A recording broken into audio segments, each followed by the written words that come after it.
ఉదయం పూట పండ్లు తింటే పైత్యం చేస్తాయని చాలామంది పెద్దలు అంటారు. అది మనకు అలవాటైపోయి ఈ రోజుల్లో చాలామంది పండ్లు ఉదయం తినటానికి కూడా ఆలోచిస్తూ ఉంటారు. ఇది మాత్రం తప్పు.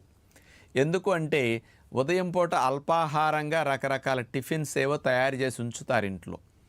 పిల్లలేదో ఆకలేస్తున్నది అది తయారయ్యే లోపని టేబుల్ మీద పండ్లు కనపడితే చకచక ఇవి తినేస్తారనుకోండి. వీటితోనే కడుపు నిండిపోయి మళ్ళీ వాళ్ళు వండిన టిఫిన్లు తినరని, పళ్ళు తినెళితే మధ్యాహ్నం దాకా ఆకలి వేసేస్తుంది, నీరసం వచ్చేస్తుంది, ఉండలేడు కాబట్టి వీడికి పండ్లు తింటే పైత్యం వస్తుంది అని అంటే పండ్లు తింటాం మానేసి ఇంట్లో అమ్మలు వండిన టిఫిన్నే తింటారని పిల్లలకి అవి తినిపించి పండ్లు తినకుండా ఉదయం పూట అల్పాహారంలో ఉండటం కొరకు ఇలా చెప్పిన మాయ మాటే తప్ప అందులో యథార్థం కాదు.